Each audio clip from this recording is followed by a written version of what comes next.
27 novembre 1899. Ce matin, mon cher Jésus n'est pas venu. Après beaucoup de difficultés, je l'ai à peine entrevu. Pour me plaindre de son retard, je lui ai dit « Seigneur béni, pourquoi as-tu tant tardé?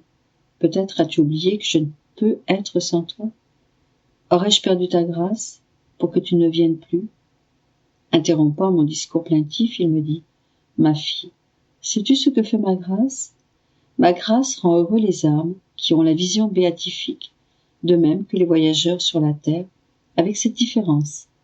Les âmes qui ont la vision béatifique jouissent et se réjouissent elles-mêmes, et les voyageurs sur la terre travaillent à ma promotion.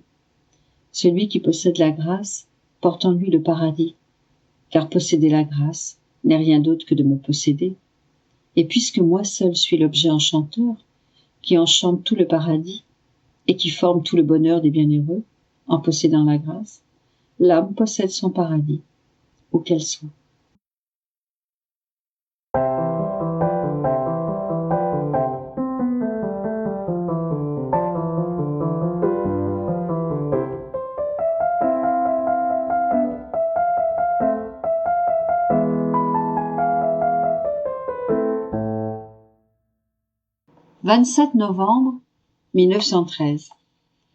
Par ces actes accomplis dans la divine volonté, un soleil se forme dans l'âme. Les âmes qui vivent dans la divine volonté peuvent être appelées dieux de la terre. Mon toujours aimable Jésus continue de me parler de sa très sainte volonté. Ma fille, plus la créature accomplit d'actes dans ma volonté, plus elle acquiert de lumière de ma volonté, et ainsi un soleil se forme en elle. Et comme ce soleil est formé de lumière provenant de ma volonté, les rayons de ce soleil sont liés aux rayons de mon propre soleil. Chaque rayon de l'un est réfléchi dans les rayons de l'autre, et ainsi le soleil, formé dans l'âme par ma volonté, s'agrandit sans cesse. Je dis à Jésus, « Jésus, nous revoilà dans ta volonté. Il semble que tu ne peux pas parler d'autre chose. » Jésus continua, « Ma volonté est le plus haut point qui puisse exister sur la terre et dans le ciel. Et quand l'âme a atteint ce point, elle a tout atteint et tout fait. Elle n'a plus rien d'autre à faire que d'habiter dans ces hauteurs, d'en jouir et de chercher à comprendre ma volonté de plus en plus, ce qui n'est pas encore parfaitement réalisé ni dans le ciel ni sur la terre. Tu dois consacrer beaucoup de temps à cela, puisque tu n'as compris que très peu sur ma volonté. Ma volonté est si grande que quiconque vit en elle peut être appelé un dieu de la terre. Tout comme ma volonté forme la béatitude du ciel, ces dieux qui vivent dans ma volonté forment la béatitude de la terre. Soit directement, soit indirectement, tous les biens de la terre peuvent être attribués à ces dieux de ma volonté. «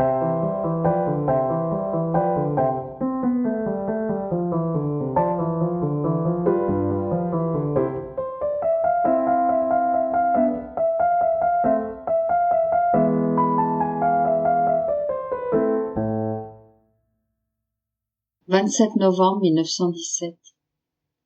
La sainteté dans la divine volonté est exempte d'intérêt personnel et de perte de temps. Je poursuis ces écrits par obéissance. Il me semble que lorsque Jésus me parle de sa très sainte volonté, il oublie tout le reste et me fait oublier tout le reste. L'âme ne trouve rien de nécessaire, si ce n'est de vivre dans la divine volonté. Mécontente de moi par rapport à ce que j'ai écrit sur sa volonté ces 20 derniers jours, Jésus me dit, « Ma fille, tu n'as pas tout dit. Je veux que tu écrives tout ce que je te dis concernant ma volonté, même les plus petites choses. Elles serviront aux générations futures. » Chaque forme de sainteté a commencé avec des saints qui en furent les initiateurs. Ainsi, un saint a été l'initiateur de la sainteté des pénitents, un autre de la sainteté de l'obéissance, un autre de la sainteté de l'humilité, et ainsi de suite. Quant à toi, je veux que tu sois l'initiatrice de la sainteté dans ma volonté. Ma fille, toutes les autres formes de sainteté ne sont pas exemptes de la recherche d'intérêt personnel ou de perte de temps. Par exemple, pour les âmes qui vivent complètement attentives à l'obéissance, il y a beaucoup de perte de temps. En parlant sans cesse, elles se distraient de moi et mettent les vertus à ma place. Elles n'ont de repos que lorsqu'elles reçoivent des ordres. D'autres âmes s'arrêtent beaucoup aux tentations. Oh, combien de temps elles perdent! Elles ne se fatiguent jamais de raconter toutes leurs épreuves, mettant ainsi les vertus à ma place. Ces diverses formes de sainteté se brisent souvent en morceaux. La sainteté dans ma volonté, par contre, est exempte de la recherche d'intérêt personnel et de perte de temps. Il n'y a aucun danger que l'âme qui vit cette sainteté m'échange pour les vertus. La sainteté dans la divine volonté fut celle de mon humanité sur la terre. J'ai tout fait pour chacun, sans la moindre ombre d'intérêt personnel. L'intérêt personnel efface l'empreinte de la sainteté divine. L'âme qui cherche son intérêt personnel ne peut être un soleil. Au mieux, elle sera une étoile. En ces temps si tristes, les créatures ont besoin de ces soleils qui les réchauffent, les illuminent et les fécondent. La générosité de ces anges terrestres, qui font tout pour le bien des autres, sans aucune ombre d'intérêt personnel, ouvre dans les cœurs les chemins de ma grâce. Les églises sont peu nombreuses, et cependant beaucoup seront détruites. Souvent, je ne trouve pas de prêtre pour me consacrer sous la forme eucharistique. Certains permettent que des âmes indignes me reçoivent. Certaines âmes ne se donnent pas la peine de me recevoir, et d'autres ne le peuvent pas. Ainsi, mon amour est entravé. Voilà pourquoi je veux la sainteté dans ma volonté. Pour les âmes qui la vivront, je n'aurai pas besoin de prêtre pour me consacrer, ni d'église, ni de tabernacle, ni d'hostie, parce que ces âmes seront tout ensemble prêtres, tabernacle et hostie. Précision. Dans des livres antérieurs, Jésus dit à Louisa qu'il y aura encore des sacrements quand le royaume de la divine volonté sera instauré sur la terre. Mais ici, Jésus semble exprimer sa joie de pouvoir opérer comme il veut, en tout temps, chez les âmes vivant dans sa volonté. Mon amour sera plus libre. Quand je voudrais me consacrer, je pourrais le faire à tout moment, jour et nuit, et partout ces âmes se trouveront. Oh, comme mon amour trouvera son complet déversement. Ah, ma fille, la génération présente mérite d'être complètement détruite.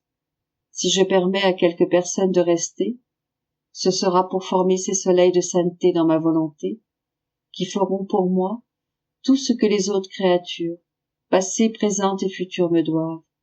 Alors, la terre me donnera une vraie gloire, et mon fiat voluntas tua, sur la terre comme au ciel, connaîtra son total accomplissement.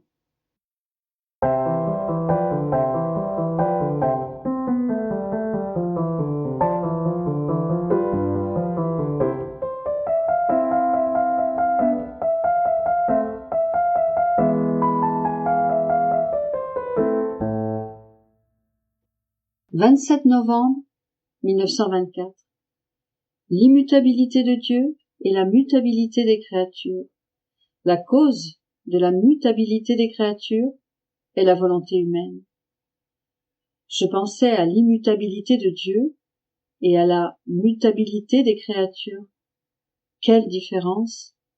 Mon toujours aimable Jésus se montra en moi et me dit « Ma fille, regarde, il n'y a aucun point où mon être ne se trouve pas. C'est pourquoi je n'ai pas besoin de me déplacer, ni vers la droite, ni vers la gauche, ni vers l'arrière. Puisqu'il n'existe aucun point où je ne suis pas présent, ma stabilité est universelle et parfaite. C'est mon éternelle immutabilité. Ce qui me plaît aujourd'hui me plaît toujours. Je suis immuable en ce que j'aime et en ce que je veux. Une fois qu'une chose est aimée ou voulue par moi, cela ne change jamais. Pour qu'il puisse y avoir changement, je devrais restreindre mon immensité, ce que je ne peux ni ne veux faire. Mon immutabilité est le plus beau halo couronnant ma tête. Ce halo s'étend sous mes pieds et rend un éternel hommage à mon immuable sainteté. Dis-moi, y a-t-il un seul endroit où tu ne peux me prouver? Pendant qu'il parlait, sa divine immutabilité se rendit présente dans mon esprit. Mais qui peut dire ce que j'ai compris? J'ai peur de dire des sottises, et par conséquent, je me tais. Plus tard, en me parlant de la mutabilité des créatures, il me dit « Pauvres créatures, comme elles imitaient leur petite place, si petite qu'elle soit, cette place n'est ni stable, ni fixe. Aujourd'hui, la créature est à un endroit, le lendemain à un autre. Un jour, elle aime quelqu'un, quelque chose, ou un endroit, et le lendemain, les choses ont changé. Elle peut même mépriser la personne ou la chose qu'elle aimait la veille. Et sais-tu ce qui rend la pauvre créature si instable? C'est sa volonté humaine. Celle-ci la rend inconstante en amour, dans ses désirs, dans le bien qu'elle fait. Sa volonté humaine est comme un vent impétueux qui la déplace à chacune de ses bourrasques. Comme un roseau sec, elle est bousculée tantôt à droite, tantôt à gauche. En créant l'homme, j'ai voulu qu'il vive dans ma volonté, afin que le délivrant du vent impétueux de la volonté humaine, ma volonté le rende ferme dans le bien, stable en amour, sain dans ses actions. Je voulais qu'il vive dans l'immense territoire de mon immutabilité, mais l'homme ne l'a pas voulu ainsi. Il a voulu sa petite place et s'est fait le jouet de lui-même, des autres et de ses propres passions. Voilà pourquoi je prie et je supplie la créature de réintégrer ma volonté d'où elle vient, afin qu'elle ne soit plus inconstante, mais stable et ferme. Je n'ai pas changé, je l'attends, je languis après elle, je la veux toujours dans ma volonté.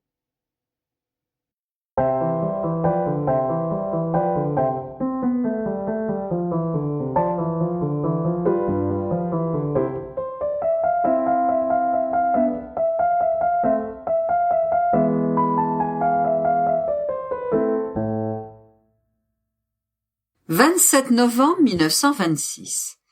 Comment celle qui remplit une mission peut être appelée mère? Et pour être appelée fille, il faut être généré en elle.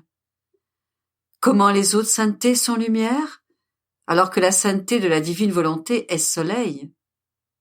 Comment le fondement de cette sainteté est l'humanité de notre Seigneur?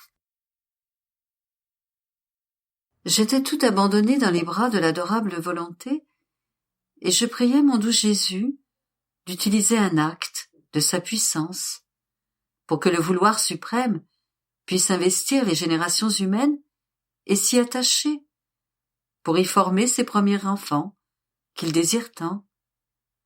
Et Jésus, mon très grand bien, bougea en moi et me dit « Ma fille, lorsque quelqu'un a une mission spéciale, cette personne est appelée mère ou père.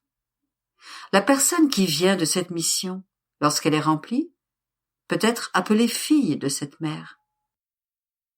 Être vraiment mère signifie donner naissance à un être de son sein, le former de son propre sang, accepter les souffrances, les sacrifices, et si nécessaire, offrir sa propre vie, pour donner vie à une naissance de son propre sein. Et lorsque cette naissance est arrivée à terme dans son sein, et lorsqu'elle est venue au jour, alors, avec justice, de droit et avec raison, cette naissance est appelée fils, et celle qui l'a générée, mère. Par conséquent, pour être mère, il est nécessaire de former, premièrement, tous les membres en soi-même, de les générer de son propre sang, et les actes de ces enfants doivent être générés du cœur même de leur mère.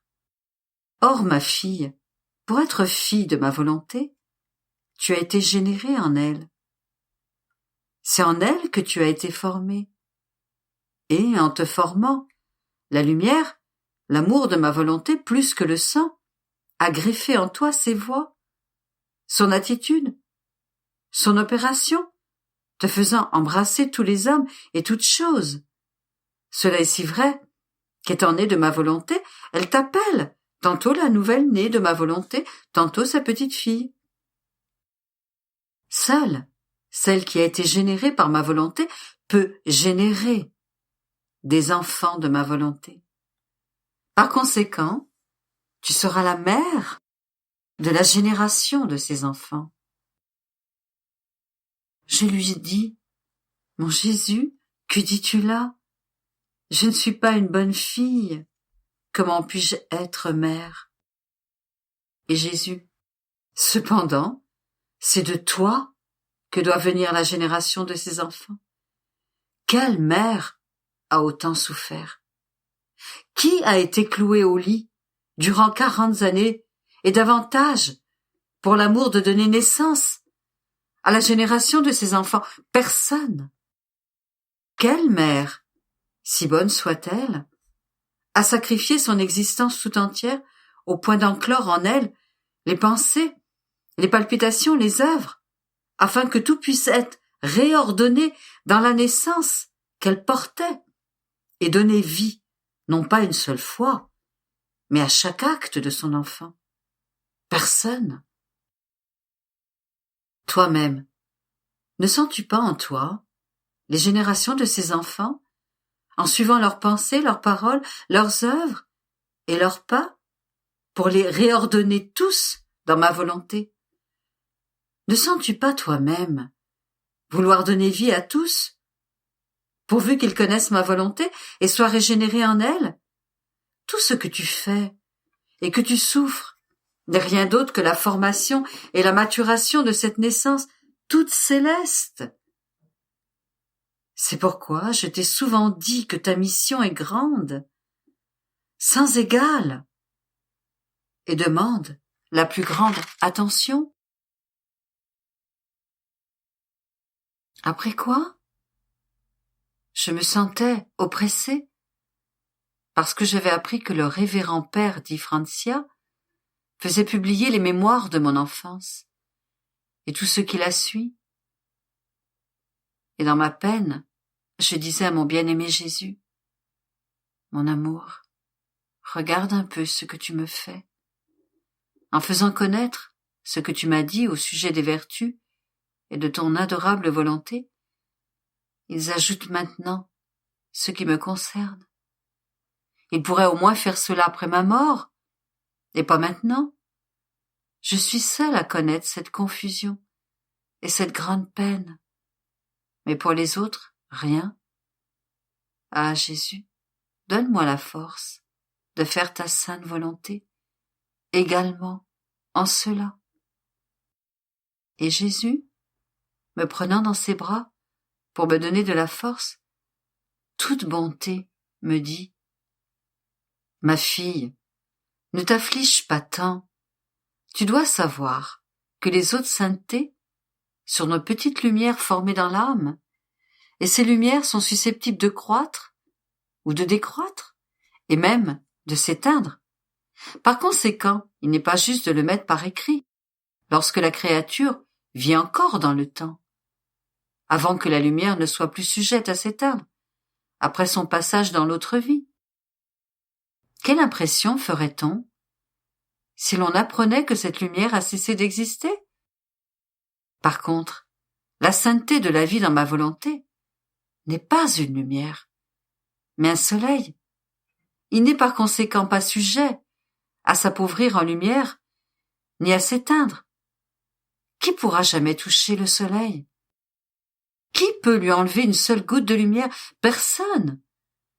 Qui peut éteindre un atome de sa chaleur? Qui peut le faire descendre d'un millième de centimètre de la hauteur où il règne et donne la terre entière? Personne. S'il n'était pas le soleil de mon fiat suprême, je n'aurais pas permis qu'il soit imprimé.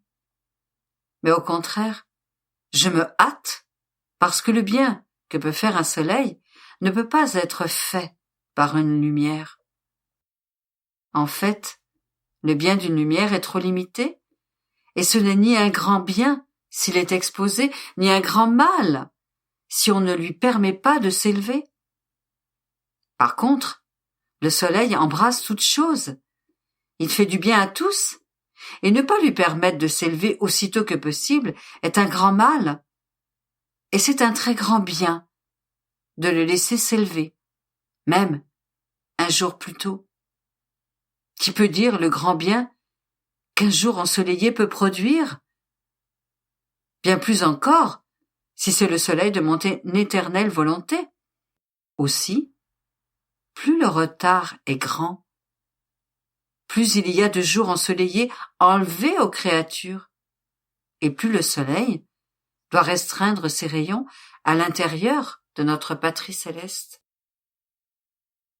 Mais, en dépit de tout ce que Jésus disait, mon oppression continuait, et mon pauvre esprit s'attristait à la pensée que ma pauvre et insignifiante existence, qui méritait d'être enterrée sans que personne ne remarque que j'avais été sur terre, devait être mise sous les yeux et entre les mains de Dieu sait combien de personnes. Mon Dieu, quelle tristesse! Mais c'est alors que mon toujours aimable Jésus se fit voir en moi, à plat ventre, comme si sa sainte humanité se faisait le fondement de ma pauvre petite âme. Et, reprenant la parole, il me dit: « Ma fille, ne sois pas distraite. Ne vois-tu pas que la fondation du royaume du fiat éternel en toi est formée par mes pas, par mes œuvres, par mes palpitations d'amour, pour l'honneur de ma volonté, par mes ardents soupirs et par les larmes brûlantes de mes yeux? Toute ma vie repose en toi pour former cette fondation.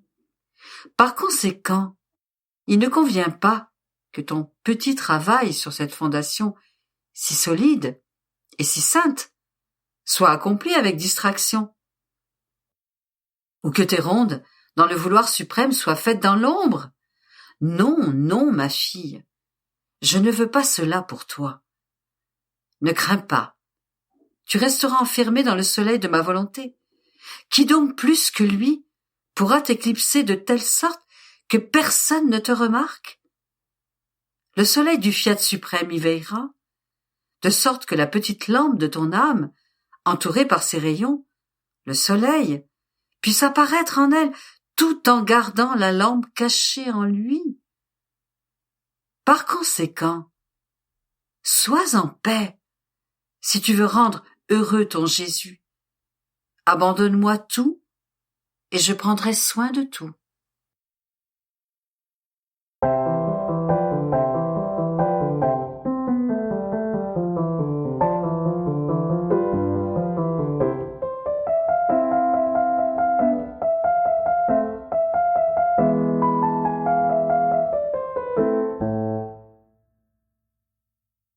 27 novembre 1927. L'âme, qui laisse régner en elle la divine volonté, reçoit la vertu de divine fécondité, avec laquelle l'âme peut générer dans les autres ce qu'elle possède, et elle verra sortir d'elle la génération des enfants de la lumière. En donnant vie uniquement à la divine volonté, la reine souveraine a pu générer en elle et en toutes les créatures le Verbe éternel, et elle a généré en toutes le divin fiat.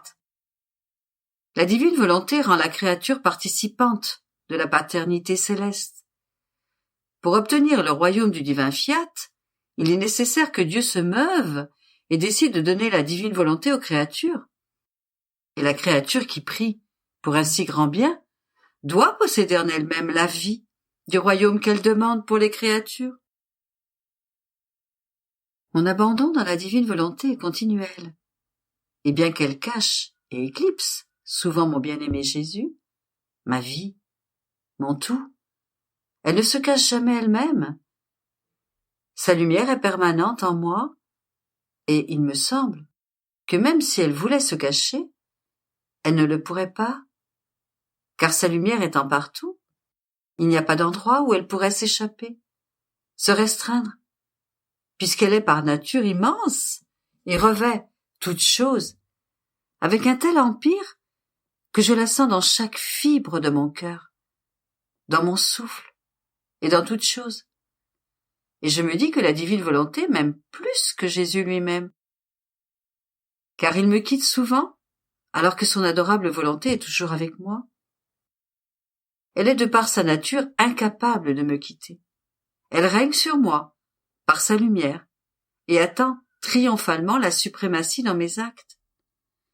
Ô divine volonté, combien tu es admirable! Ta lumière ne laisse rien échapper. Tu me caresses et tu joues avec ma petitesse. Tu te fais conquérante de mon petit atome, et tu aimes répandre en moi l'immensité de ta lumière éternelle.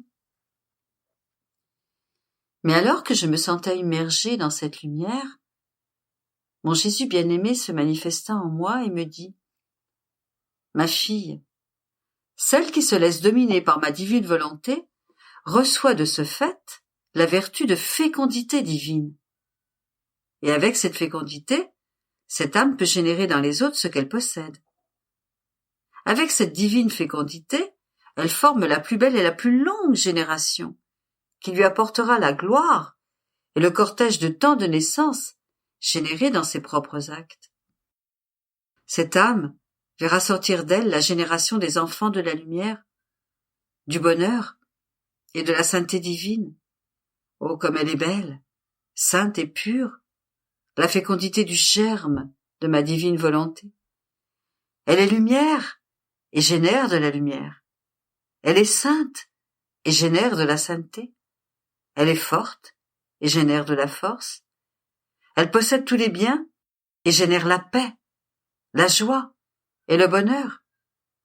Si tu savais le bien que t'apportera à toi et après cela aux autres, le germe fécond de cette volonté si sainte, qui sait quand et comment générer à chaque instant les biens qu'elle possède. C'est de cette manière que son Altesse, la Reine souveraine, put générer seule et sans l'aide d'un autre le Verbe éternel, parce qu'en ne donnant pas vie à sa volonté humaine, elle n'a donné vie qu'à la divine volonté. Elle acquit ainsi la plénitude du germe de la divine fécondité et put générer celui que le ciel et la terre ne peuvent contenir. Et elle put non seulement le générer en elle-même, dans son sein maternel, mais dans toutes les créatures. Comme elle est noble et longue, la génération des enfants de la Reine du ciel. Tous ont été générés dans ce divin fiat, qui peut tout et contient tout. Ainsi, ma divine volonté élève la créature et la rend participante de la fécondité de la paternité céleste. Quelle puissance! Que de sublimes mystères elle possède! Je continuais alors mes actes dans le divin fiat et j'offrais tout pour obtenir son royaume sur la terre. Je voulais revêtir toute la création, animer de ma voix toutes les choses créées, afin que tous puissent dire avec moi que ta volonté soit faite, sur la terre comme au ciel, que ton règne arrive. Mais, en faisant cela, je me disais, comment ce royaume si saint peut-il venir sur la terre? Il n'y a aucun changement chez les créatures. Personne ne s'en soucie. Péché et passion abondent. Comment ce royaume peut-il jamais venir sur la terre? Et Jésus, se manifestant en moi, me dit: Ma fille, ce qui est le plus nécessaire pour obtenir un si grand bien, qui est le royaume de mon divin fiat, c'est d'obtenir que Dieu s'émeuve et décide de faire régner ma divine volonté parmi les créatures. Lorsque Dieu s'émeut et décide, il surmonte tout et triomphe de tous les maux. Et l'autre chose nécessaire, c'est que la créature qui cherche un si grand bien et prie Dieu de le lui accorder, doit posséder en elle la vie du royaume qu'elle demande pour les autres créatures. Celle qui possède ce royaume en connaîtra l'importance et ne s'épargnera aucun sacrifice pour demander ce bien pour les autres. Elle connaîtra les secrets les chemins à suivre, et se rendra importune jusqu'à conquérir Dieu lui-même. Elle sera comme un soleil qui contient en lui-même toute la plénitude de sa lumière, et incapable de la contenir, ressent le besoin de la répandre hors de lui pour donner à tous la lumière, faire du bien à tous, les rendre tous heureux de ce même bonheur. La créature qui a le bien possède la vertu de le demander et de le donner. C'est ce qui s'est passé dans la rédemption. Le péché inondait la terre, et ceux que l'on appelait le peuple de Dieu étaient les moins nombreux de tous. Et s'ils semblaient rechercher la rédemption, c'était de façon superficielle, car ils ne possédaient pas en eux-mêmes la vie de ce Rédempteur qu'ils demandaient. On peut dire qu'ils recherchaient la rédemption comme le fait l'Église d'aujourd'hui, comme font les consacrés et les religieux, en récitant le Notre Père. Mais la plénitude de la vie de ma volonté qu'ils demandent dans le Notre Père n'est pas en eux.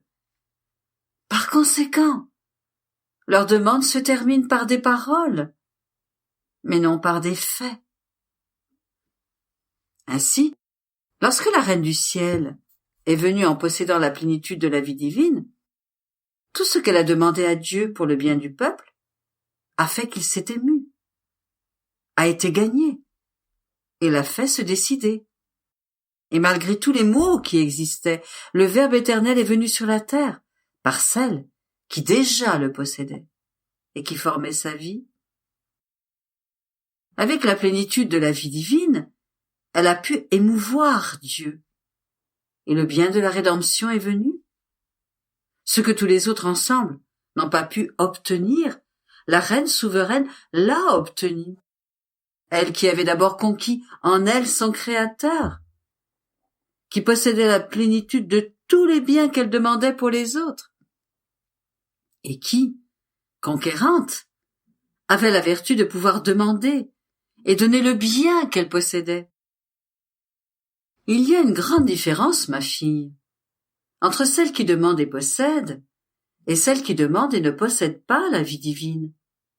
La première demande comme un droit, la seconde à titre d'aumône, et à celle qui demande à titre d'aumône, on donne de l'argent, des lyres tout au plus, mais non le royaume tout entier.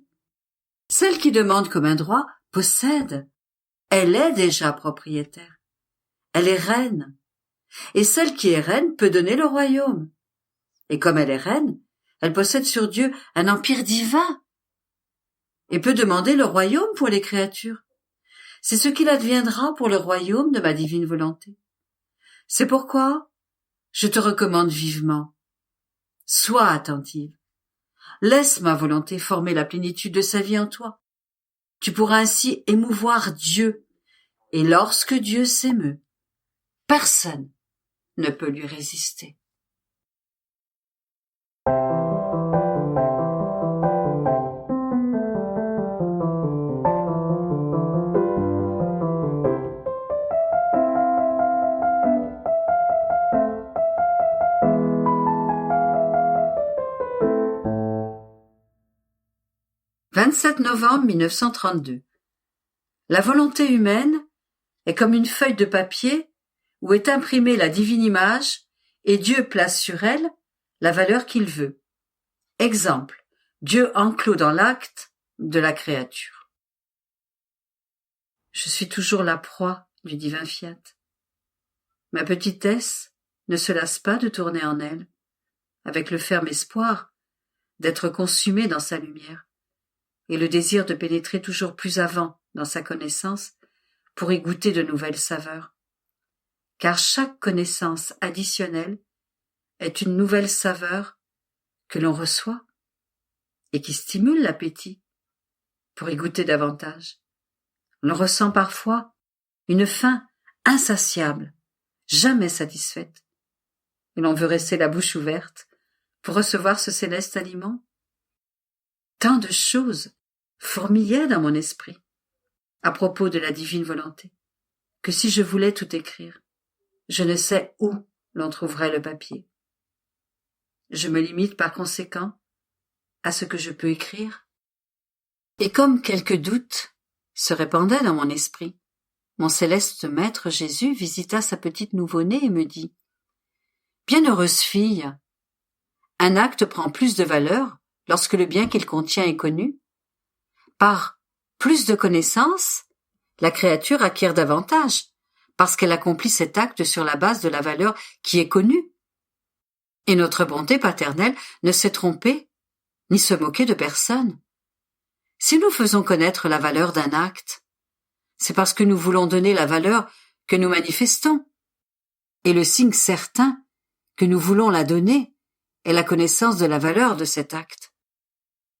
Nous faisons comme le roi, qui prend du papier sans valeur et inscrit sur l'un la valeur 100, sur un autre 1000 et sur un autre encore la valeur 1 million.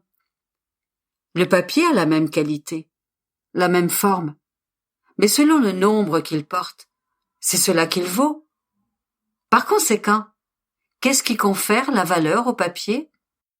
Le nombre et l'image du roi qui l'utilise comme monnaie pour son royaume. Nous faisons la même chose. Le papier est l'acte de la créature. La connaissance est notre image divine. Et la valeur est le nombre que nous inscrivons dessus. Qu'y a-t-il d'étonnant alors si nous disons qu'un acte de notre volonté surpasse en valeur tous les actes réunis de toutes les créatures accomplies en dehors de notre volonté? C'est notre image qui est imprimée sur le papier de l'acte humain. Et la valeur de la connaissance inscrit dessus le nombre. Ne sommes-nous pas les propriétaires qui placent la valeur que nous voulons sur le papier de la volonté humaine? Si le propriétaire est le roi, qui inscrit la valeur qu'il veut sur ce vil papier, à plus forte raison, le faisons-nous pour former la monnaie qui doit circuler dans notre céleste patrie. De plus, notre volonté était un don gratuit que nous avons fait à l'homme. Il ne nous a rien payé pour l'obtenir, et n'avait d'ailleurs ni l'argent, ni les moyens suffisants pour nous payer, en dehors du très vil papier de la volonté humaine, que pour son malheur il ne voulait même pas nous prêter pour pouvoir conserver notre grand don. Et nous étions pourtant son père très tendre et très aimant. Et entre le père et les fils, on ne tient pas de compte, parce qu'il est connu que le père doit donner aux enfants, et qu'avec justice, ils ont l'obligation d'aimer et d'estimer ce que leur père leur donne. Telle est la raison pour le besoin de la connaissance de la divine volonté, et nous le faisons peu à peu, afin que la créature apprécie ce grand don que nous voulons gratuitement lui faire. La connaissance va engendrer l'appétit, le désir de mieux connaître notre volonté, et la volonté humaine va peu à peu se disposer à subir la transformation et l'unification de la divine volonté. Et nous, sans nous préoccuper de savoir si la créature peut ou non nous payer, nous mettrons là notre image et l'incalculable valeur divine. Et nous serons heureux de voir nos enfants riches et heureux de notre richesse et de notre bonheur divin. Et mon doux Jésus ajouta, « Ma fille, tu dois savoir que lorsque la créature agit dans notre volonté, son acte subit la divine fécondité dans laquelle la semence divine est formée dans chacun de ses actes, et qui, circulant dans l'âme, forme la divine semence dans sa pensée, sa parole, et en toute chose, de telle sorte que dans son petit acte peut se voir le doux enchantement de son Créateur, heureux de donner vie à l'acte de la créature par son aimante présence. Oh, si tous pouvaient voir la douce surprise, le prodige inouï, l'être suprême enclos dans la brève ronde de l'acte humain. ils en seraient si stupéfaits que le grand prodige de l'univers ne leur semblerait rien comparé à cela. Par conséquent, il y a une grande différence entre la créature qui agit dans ma volonté et celle qui agit en dehors.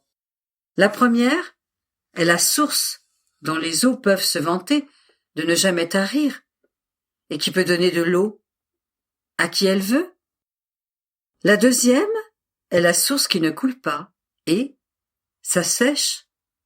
La première est une terre fertile dont les champs sont toujours en fleurs. La seconde est une terre stérile qui produit à peine une plante sauvage. La première a le soleil à sa disposition qui lui permet de boire ces grandes gorgées de lumière, de douceur et de sainteté, de patience inépuisable, d'héroïsme et de sacrifice. La seconde a la nuit qui lui donne quelques gorgées pour maintenir ses passions, l'empêcher de voir le ciel. Grande est la différence entre l'une et l'autre.